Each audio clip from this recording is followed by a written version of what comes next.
Hey, how you doing? Pat here. I'm starting a new series called Ohio's Windy 9. It's a series of roads, 9 obviously, centered on Athens, Ohio.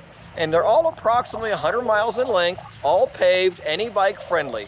I have not come up with a single one of these routes, so don't be fooled. They're all done, I would assume, by the Athens County Board of Tourism. They're all centered out of Athens, Ohio.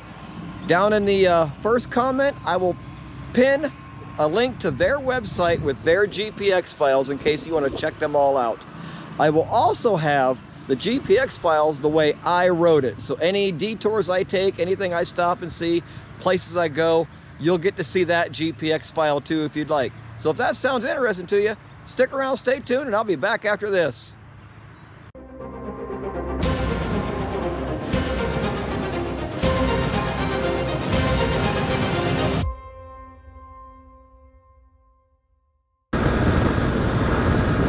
Well, here we are coming into Somerset, Ohio to start another of my Windy 9 routes, the Black Diamond route.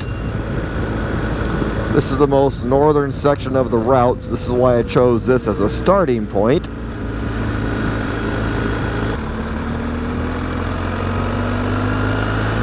Well, as we leave Somerset, we're heading south on State Route 668, which is a route I have ridden before, and let me tell you, it's a pretty fun road in spots. I don't think it will disappoint you any. When you come through Johnson City back there from the north to the south, I don't know if it's the way my GPS interpreted the route or if it's the way the route is laid out itself, but just be mindful, stay on 668 south. It told me to do a couple of dumb things back there in town, which I knew better, but like any GPX file you download, it may not be perfect. I think it's probably fairly safe to say this about all these routes, especially in the morning like this. Be on the lookout for wildlife. Yesterday I was in this area and it was like deer 30. They were stinking everywhere. Today I've seen a nice flock of turkeys so far. Alright, one thing about the way I'm choosing to ride this road is the original route had you crossing your own path once, and I changed it just a little bit.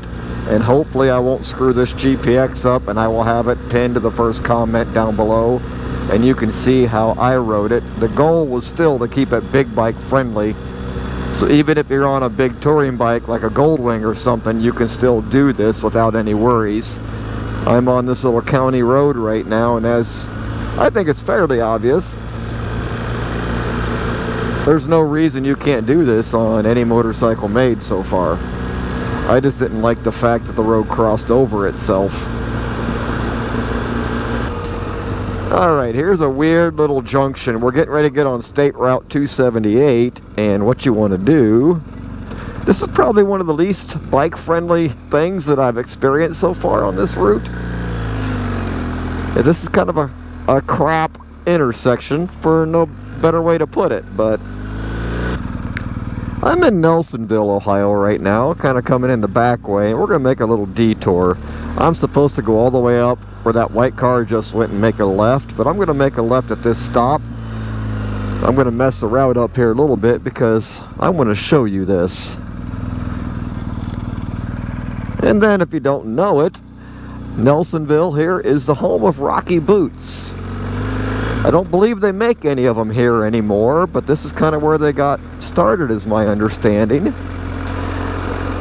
But I wanted to bring you down the old street here, and show you just a historic Nelsonville, because I happen to like this kind of thing. And check out that mural, it's just showing you kind of the life back in the day.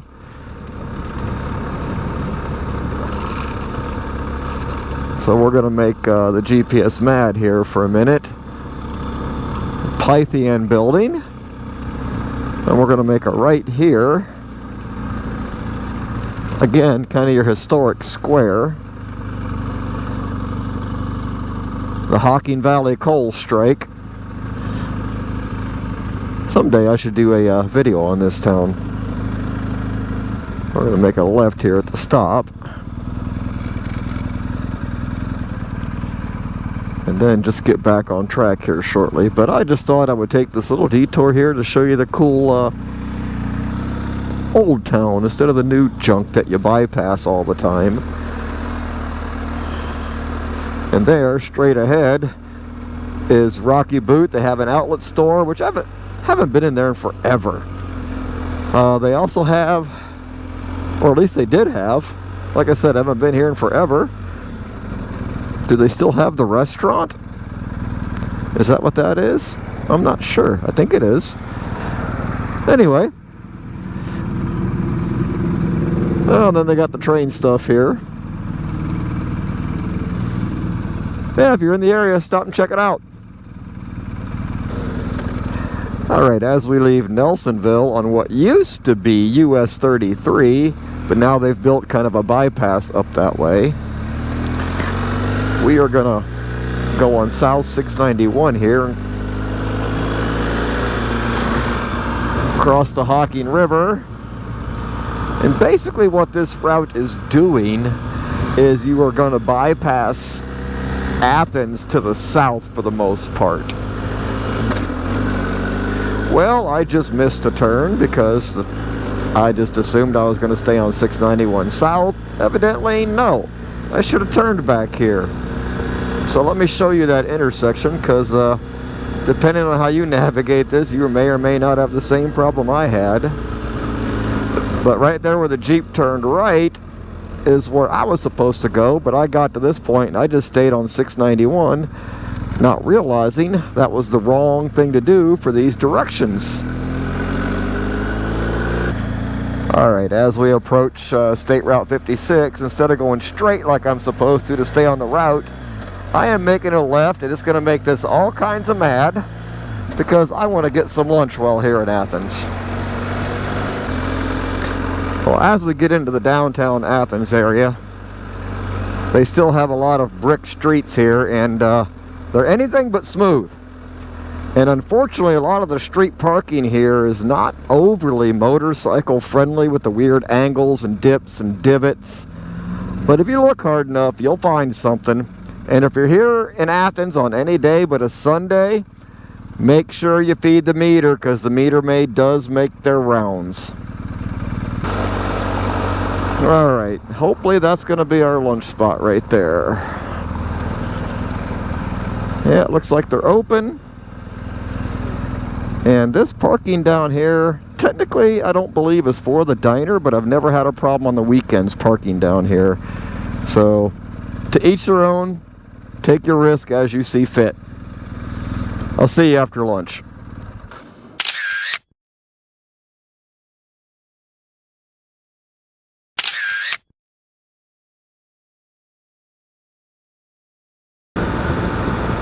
As we leave Athens, Ohio, headed back north, we are on State Route 13, which is basically the road that I brought all the way down to Somerset in the first place.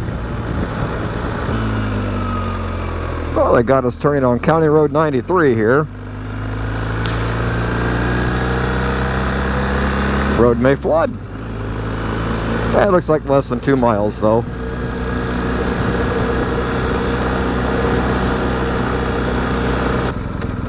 Well, check it out. Had no idea this is on the route. Kidwell Bridge, built 1880. Oh, neat. Well, we now find ourselves on State Route 685.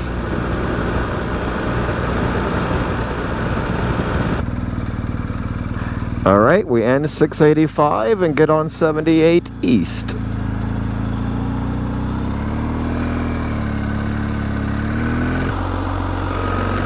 Now we're on 216 North out of Murray City. Which, if you're in Murray City, it's in one of my other videos, but there's a nice cool little train display back there. It's part of the Pat's BDR series of videos. Alright, here we are getting on 93 North.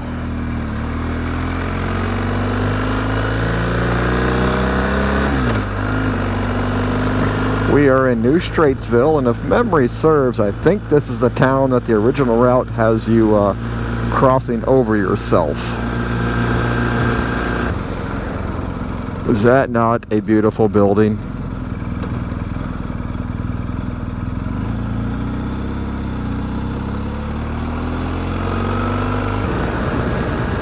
Well, as we continue our route up 13 north here back to Somerset in just a few more miles, I think I'm going to go ahead and conclude this section of the Windy 9, the Black Diamond Run. I hope you got something out of this video. If you would, please give me a thumbs up, and if you haven't, mash that subscribe button and bell down below for when I post. I'd greatly appreciate it. And any constructive comments you might have, please throw them down below. I'd appreciate that too. Thank you for watching, and I'll catch you in the next video. Thanks again.